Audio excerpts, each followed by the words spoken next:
একমাত্র ব্যক্তি যিনি একই সাথে বাংলাদেশের প্রায় সবকটি জঙ্গি সংগঠনের নেতৃত্ব দিয়েছেন, একমাত্র জঙ্গি যিনি সেনাবাহিনীর ভেতর থেকে আবিষ্কৃত হয়েছিলেন।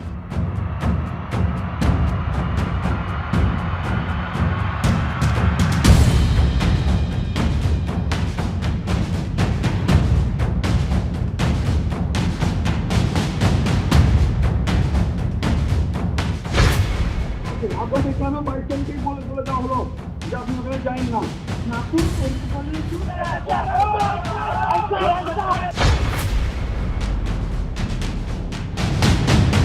আইএসপিআর এর সংবাদ বিজ্ঞপ্তিতে জানানো হয়, সেনার কুয়ের মাধ্যমে শেখ হাসিনাকে সরিয়ে দেওয়ার একটি ব্যর্থ চেষ্টা নস্যাৎ করে দেওয়া হয়েছে।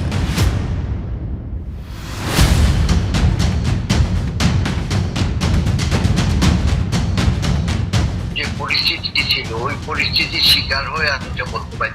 এটা না হলে আপনাদের অত্যাচার হয়ে যেত, আমিও তো হয়তো রায়না করে থাকি। এই পত্রিকার মাধ্যমে বাংলাদেশের মানুষ সবচেয়ে বেশি জঙ্গিদের খবর জেনে থাকে।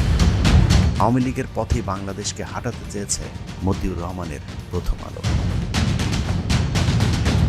সুযোগ পেলে প্রথম আলো আবারও জ্বলে উঠবে। সেই আগুন সামাল দেওয়ার প্রস্তুতি এদেশের আলেম সমাজের আছে কিনা সেটা একটু ভেবে দেখার বিষয়।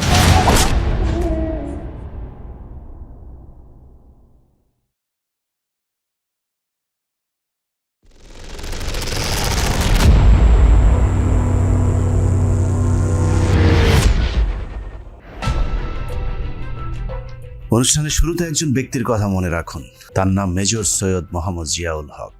মেজর জিয়াউল হকের আরেকটি পরিচয় আছে, তা হলো তিনি একজন বিশাল বড় মাপের জঙ্গি। বলতে পারেন পৃথিবীতে এ পর্যন্ত যত জঙ্গির জন্ম হয়েছে তার মধ্যে সবচেয়ে বড় জঙ্গি জিয়াউল হক। কারণ তিনি একমাত্র ব্যক্তি যিনি একই সাথে বাংলাদেশের প্রায় সবকটি জঙ্গি সংগঠনের নেতৃত্ব দিয়েছেন।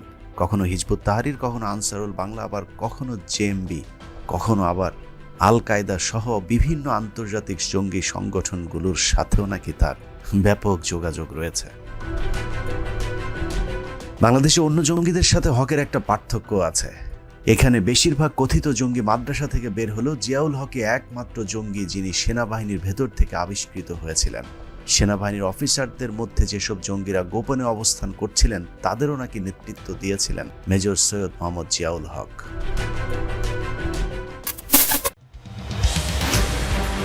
মেজর থেকে জিয়া কিভাবে জঙ্গি হয়ে গেলেন সেই আলাপে একটু পরে আসব।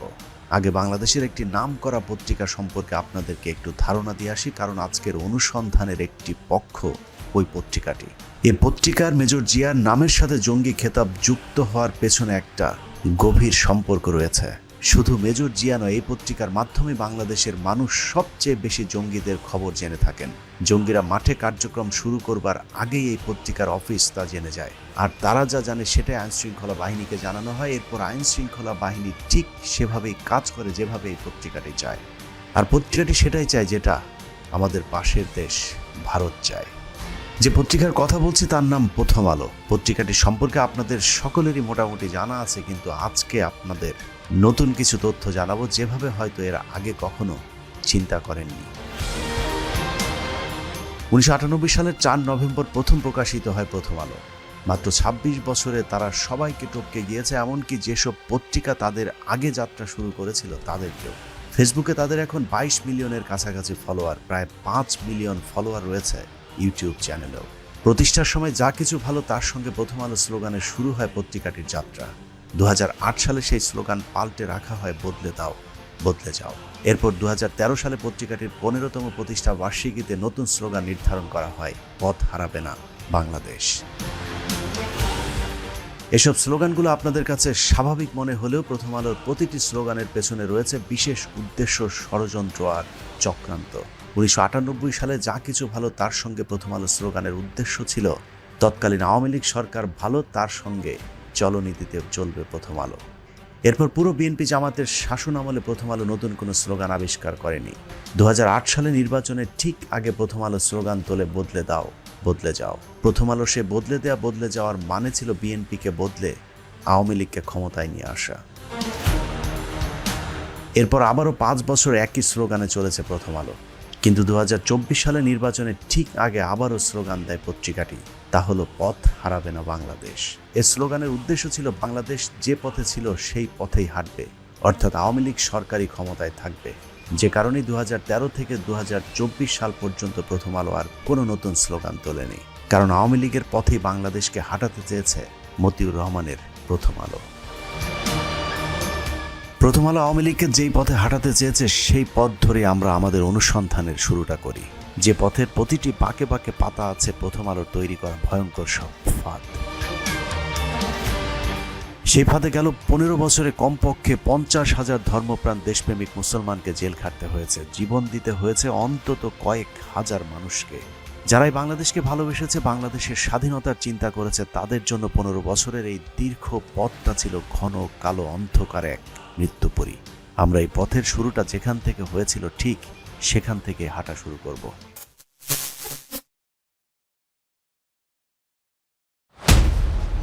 2007 সালের 17 সেপ্টেম্বর বাংলাদেশের মুসলমানদের জন্য ভয়ঙ্কর এক কালো অধ্যায়ের সূচনার দিন এটি। এদেশের মানুষ হয়তো কল্পনাও করতে পারেনি কত বড় এক ফাঁদে পা দিতে যাচ্ছে 16 কোটি মুসলিম অধ্যুষিত প্রিয় এই বাংলাদেশ। 2007 সালের ওই দিন প্রথম আলোর রম্য ম্যাগাজিন আলপিনে মহানবী হযরত মুহাম্মদ সাল্লাল্লাহু আলাইহি ওয়াসাল্লামকে নিয়ে ব্যঙ্গাত্মক একটি কার্টুন প্রকাশ করা হয়। প্রথম আলো জ্ঞাত সারি কার্টুনটি প্রকাশ করেছিল কারণ তারা জানতো 90% মুসলমানের এই দেশে এরকম একটি কার্টুন ছাপলে তার ব্যাপক প্রতিক্রিয়া হবে। প্রথম আলোর সেই পরিকল্পনা সফল হয়েছিল।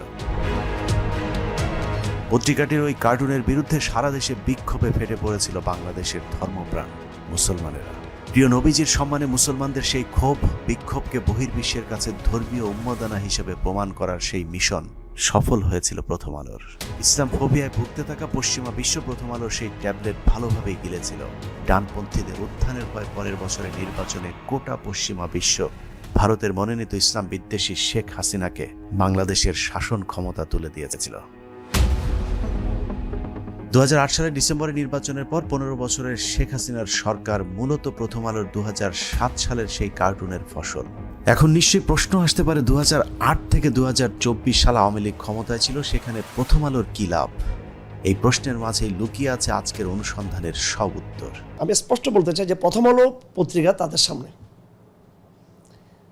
ওখানে ডিবি মুনির ছিলেন এবং তার বস ছিলেন এই পুলিশের সাবেক আইজিপি। তিনি তখন ছিলেন ঢাকা মেট্রোপলিটনে, তিনি পুলিশ কমিশনার ছিলেন। তো ওনারা আমাকে একটু মনে করছিলেন হুজুর টাইপের মানুষ, হাবাগুবা টাইপের হয়তো এইভাবে ভাবছিলেন। হাত করার পরেই আমাকে একটু দূরে দাঁড় করিয়েছিলেন। ওখান থেকে আমি পরিষ্কার দেখতে পাচ্ছিলাম যে প্রথম আলো পত্রিকার আমাদের সামনে লেখা, এবং শিরোনামটা আমি দেখে ফেললাম। ওখানে লেখা আছে যে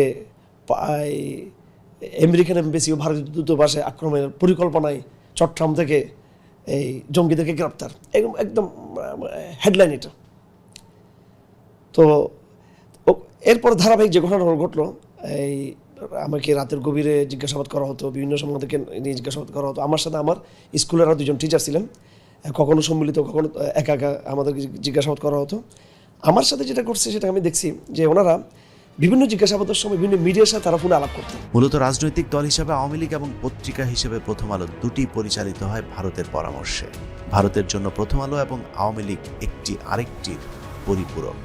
15 বছরের যত হত্যা খুন হয়েছে তার জন্য শেখ হাসিনা যতটুকু দায়ী, প্রথম আলো ঠিক ততটুকুই দায়ী। 3 মেয়াদের শাসনে শেখ হাসিনার সরকার যতবার সংকটে পড়েছে ততবারই প্রথম আলো ত্রাণকর্তা হিসেবে ছুটে এসেছে শেখ হাসিনার পাশে। প্রথম আলোর জন্য আওয়ামী লীগের পাশে থাকার সেই পরীক্ষার শুরুটা হয় 2009 সালের বিডিআর হত্যাকাণ্ডের মধ্য দিয়ে।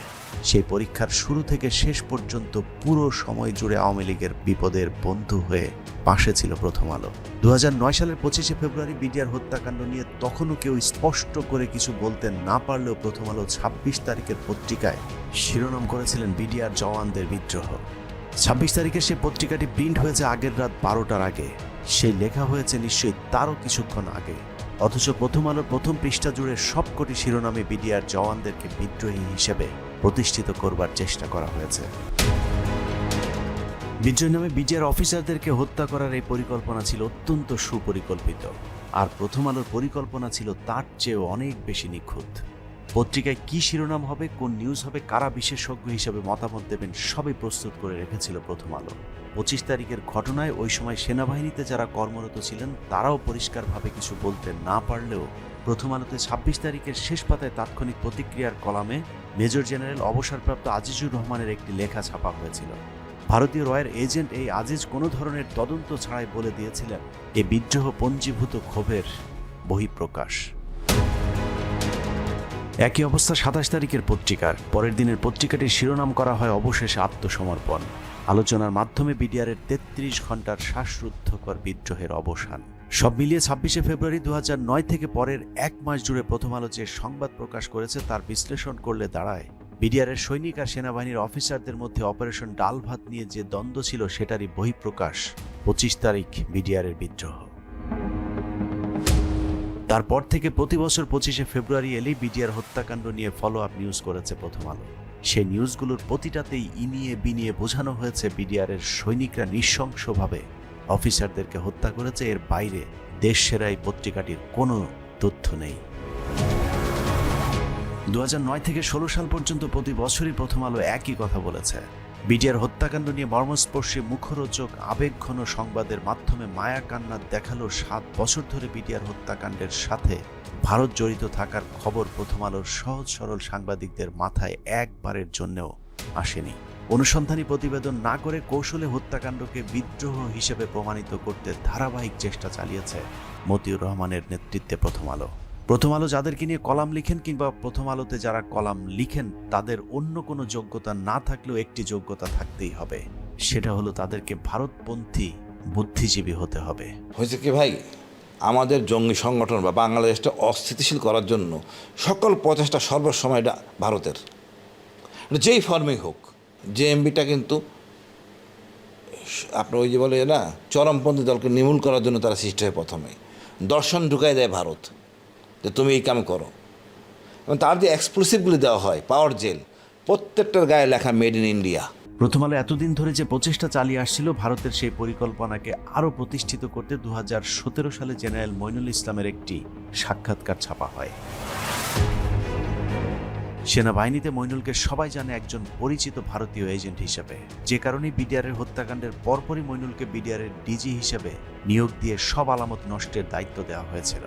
হত্যাকাণ্ডের অন্যতম মাস্টার মাইন্ড ভারতীয় গুপ্তচর মইনুলকে যে ভারত আগে থেকে বিডিআরের ডিজি বানানোর পরিকল্পনা করে রেখেছিল সেটা বোঝা যাবে।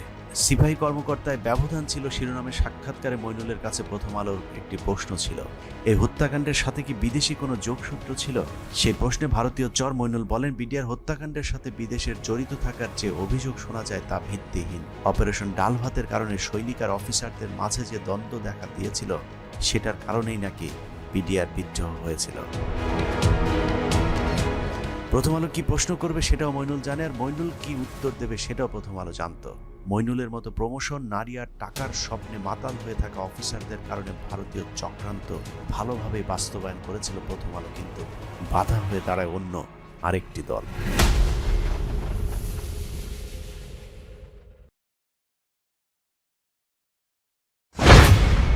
আপনাকে কেন 22 তারিখেই বলে দেওয়া হলো যে আপনি ওখানে যাইন না? না তো এরকম বলেনি তো। এটা হয়েছে ম্যাডাম। না না 22 তারিখে কি আপনাদের কাছে অনেক ভুল তথ্য আছে।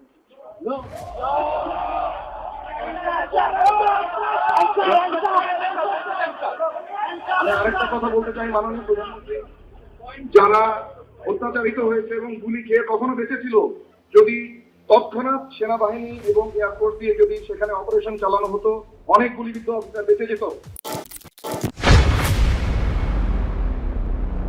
25শে ফেব্রুয়ারি হত্যাকাণ্ডের পর থেকেই দেশপ্রেমিক সেনাবাহিনীর আরেকটি দল ঠিকই বুঝে গিয়েছিল কারা সেনাবাহিনীর অফিসারদেরকে হত্যা করছে, পরিকল্পনা কাদের, আর কারাই বা বাইরে থেকে ইন্ধন জুগিয়েছিল। এসব জানার কারণে গিয়ে শেখ হাসিনার সামনে উত্তেজিত সেনা কর্মকর্তারা প্রশ্ন করেছিলেন কেন দীর্ঘ সময় ধরে পিলখানার ভেতরে সেনা অভিযান চালাতে অনুমতি দেওয়া হয়নি। যদি তখন আপনি সেনাবাহিনী পাঠাতে ব্ল্যাক পাঠাতেন, আবার আপনার বন্ধুরা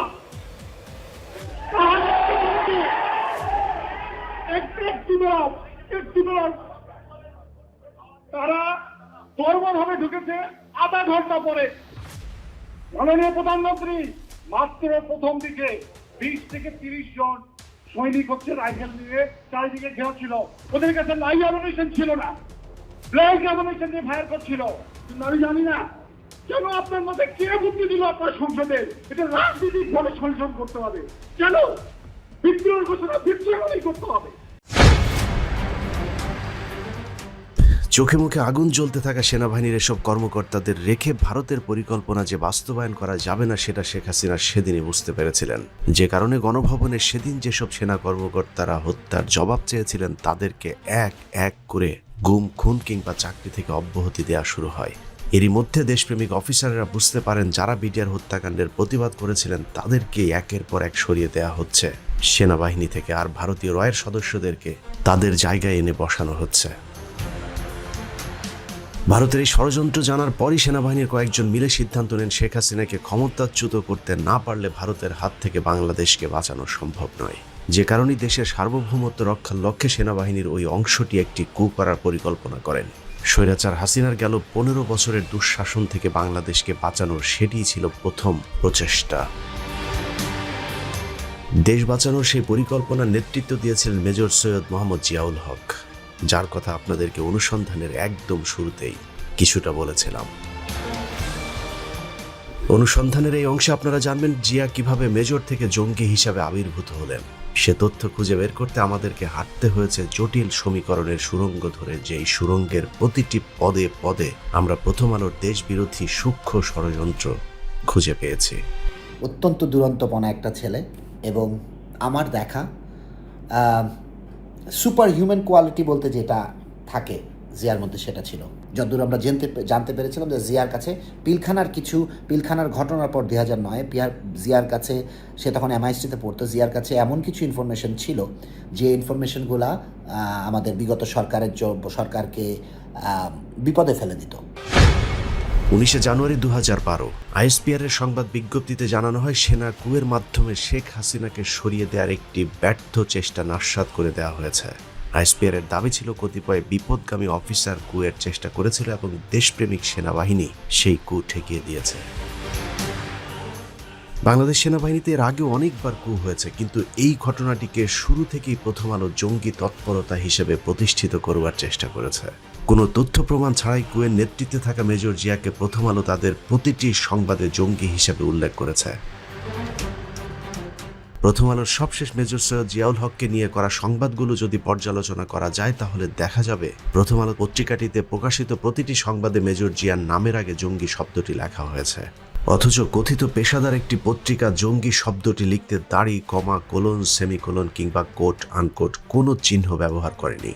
সাংবাদিকতার নিয়ম অনুযায়ী কারো নামের পূর্বে খুনি, ধর্ষক, জঙ্গি এসব বিশেষণ লাগাতে হলে তাদেরকে আত্মস্বীকৃত হতে হবে অথবা তাদের বিরুদ্ধে করা অভিযোগগুলো সন্দেহাতীতভাবে প্রমাণিত হতে হবে। তাহলে মেজর জিয়া কোন পদ্ধতিতে জঙ্গি হলেন? প্রথম আলো মানুষকে কিভাবে জঙ্গি বানায় সেই কৌশল দেখতে 2022 সালের 15 ফেব্রুয়ারি মেজর জিয়ার বাবার একটি সাক্ষাৎকারের দিকে নজর দেওয়া যাক। বিকৃতভাবে উপস্থাপিত ওই সাক্ষাৎকারের শিরোনাম দেওয়া হয় জঙ্গি জিয়া সম্পর্কে বাবা, সে ছিল ধর্মান্ধ ও একরোখা। প্রথম আলোর এই সংবাদে দাবি করা হয়েছে জিয়ার বাবা প্রথম আলোকে বলেছেন তার ছেলে ছিলেন একজন ধর্মান্ধ এবং একরোখা। এবার চলুন জিয়ার বাবা আমাদের কাছে কি বলেছেন সেটা একটু জেনে আসি।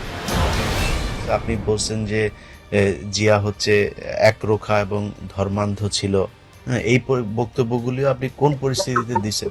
তখন যে পরিস্থিতি ছিল ওই পরিস্থিতির শিকার হয়ে আমি যা বলতে পারি, এটা না হলে আপনার মানে অত্যাচার হয়ে যেত, আমি হয়তো ওই আয়না করে থাকতাম। জিয়ার বাবার বক্তব্য অনুযায়ী প্রথম আলোর সাংবাদিক সেদিন জিয়ার বাবার সাথে যে ব্যবহার করেছিলেন সেটা সাংবাদিকতা নয়, বরং অনেকটা সন্ত্রাসীদের কায়দায় কথা বলেছিলেন জিয়ার পরিবারের সাথে। প্রথম আলোর ইচ্ছে মতো বক্তব্য না দিলে জিয়ার বাবাকে গ্রেফতার করার হুমকিও দেন প্রথম আলোর ওই সাংবাদিক। উনি বললো যে আমি সাংবাদিক, ও only I report against something, মানে উনি নাকি উনি বিশেষ সাংবাদিক বলে যে জানেন আপনার কিন্তু ক্ষতি হতে পারে, দেখো আমি একটু চেক করতেছি, বুঝলেন? মানে যদি আমি মানে উনার পক্ষে আনসার না করবি তাইলে আমার তো আয়না করে মানে কিডন্যাপ করে ফেলবে।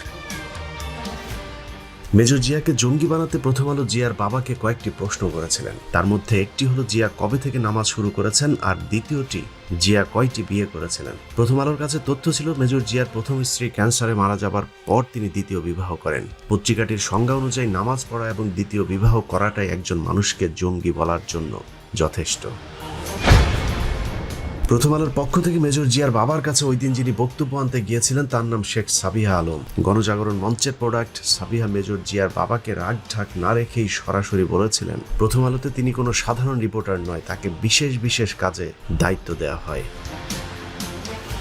প্রথম আলোর বিশেষ এই কার্য সম্পন্ন হয়েছে। পত্রিকাটির মিথ্যা রিপোর্টের পর জিয়াকে পুলিশ ও জঙ্গি হিসেবে প্রচার করতে শুরু করেছিল। পত্রিকাটির মিথ্যা রিপোর্টের কারণে জিয়া এখন পুলিশের খাতায়ও জঙ্গি হিসেবে স্থান পেয়েছে।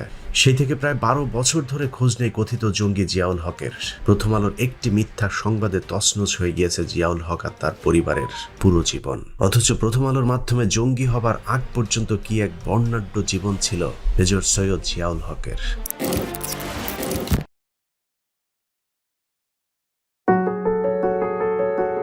মেজর জিয়ার পুরো নাম সৈয়দ মোহাম্মদ জিয়াউল হক। গ্রামের বাড়ি মৌলভীবাজার জেলার মোস্তফাপুরে।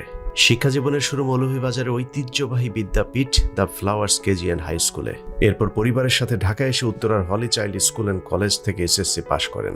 তারপর সিলেট ক্যাডেট কলেজে ভর্তি হয়ে ফিরে যান সিলেটে।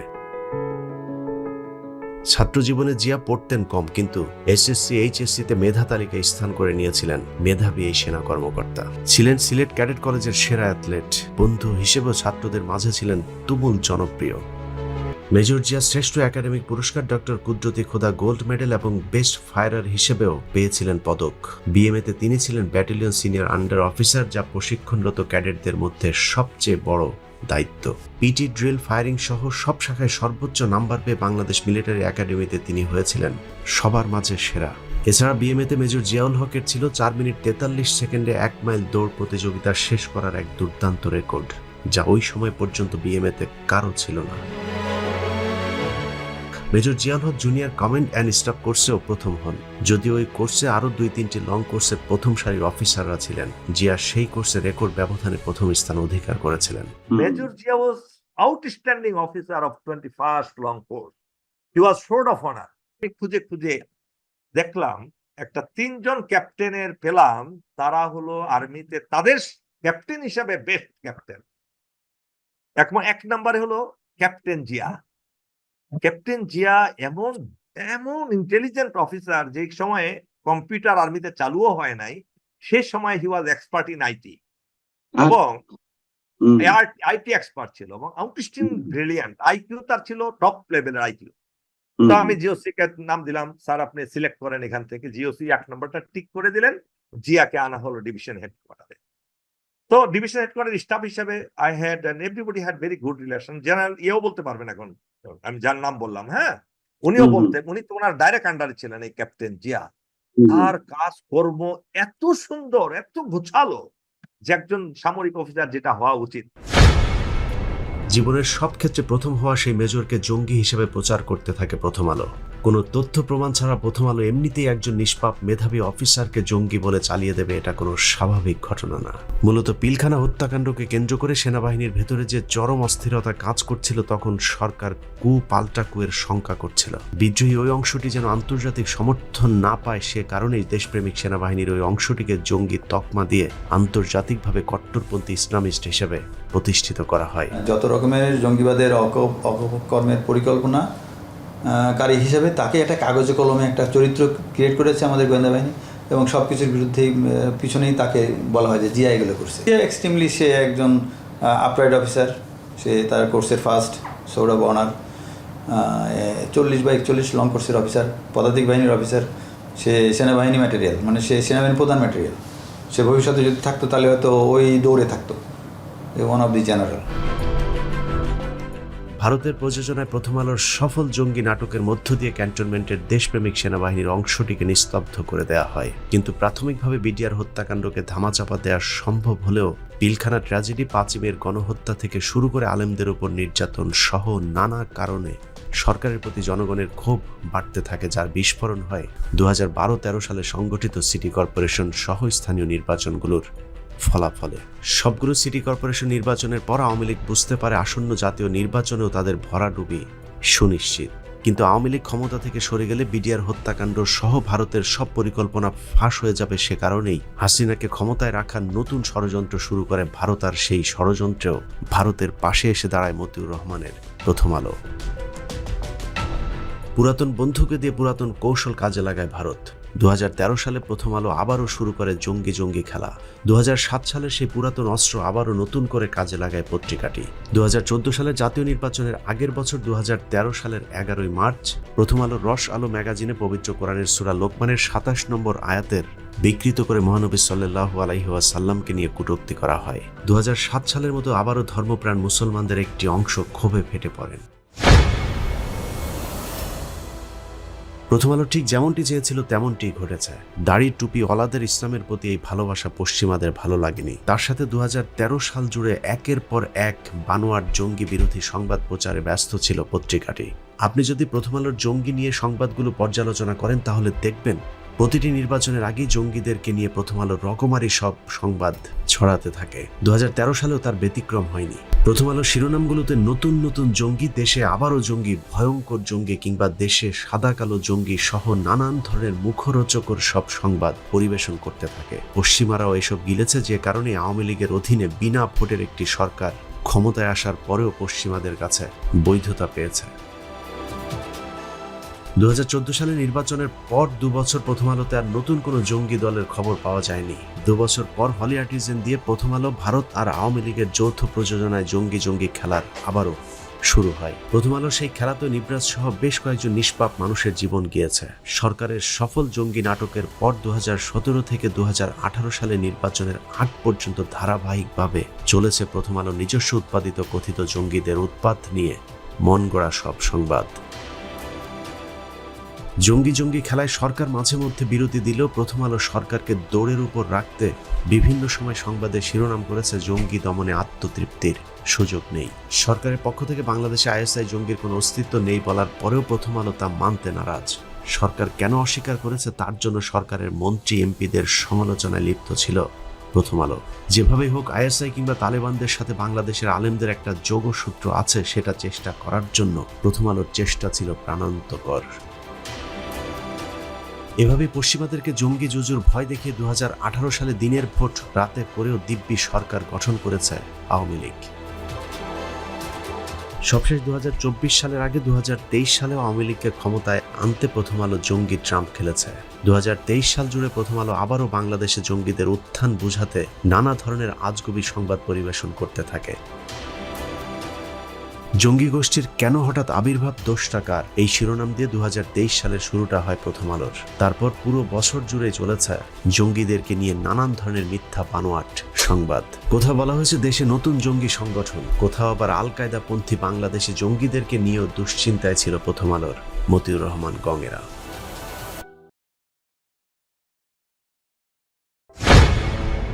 প্রথম আলোর এসব জঙ্গি আশঙ্কা আগাম সতর্কতা জারির পরেও বাস্তবে কিছুই ঘটেনি। কিছু যে ঘটবে না সেটা প্রথম আলো জানতেন, যে কারণে 2024 সালে নির্বাচনের পর এসে সেই পত্রিকাটি শিরোনাম করেছিল দেশে জঙ্গিবাদ নিয়ন্ত্রণে, আর মাথাচাড়া দিতে পারবে না। এভাবেই প্রথম আলোর সৃষ্ট কথিত জঙ্গিদের কখনো উত্থান আবার কখনো পতন হয়েছে। এই উত্থান পতনের ভয়ঙ্কর খেলায় অসংখ্য আলেমের জীবন কেড়ে নিয়েছে। জঙ্গি আস্তানায় অভিযানের নামে 6 মাসের বাচ্চা সহ বোমায় উড়িয়ে দেওয়া হয়েছে পুরো পরিবার। কথিত জঙ্গিদের মধ্যে যাদেরকে বাঁচিয়ে রাখা হয়েছে তাদের জীবনের উপর দিয়েও বয়ে গেছে কাল বৈশাখী ঝড়। প্রথম আলোর জঙ্গি ঝড়ে ছন্ন ছাড়া হয়ে যাওয়া আলেমদের মধ্যে অন্যতম একজন মাওলানা হারুন ইজহার। 2009 সালে আওয়ামী লীগ ক্ষমতায় আসার পর থেকে কয়েক দফায় আটক হন আলোচিত এই আলেম। আটকের পর কখনো গুম, কখনো আটক, আবার কখনো রিমান্ডের নামে চালানো হয়েছে তার উপর অবর্ণনীয় নির্যাতন।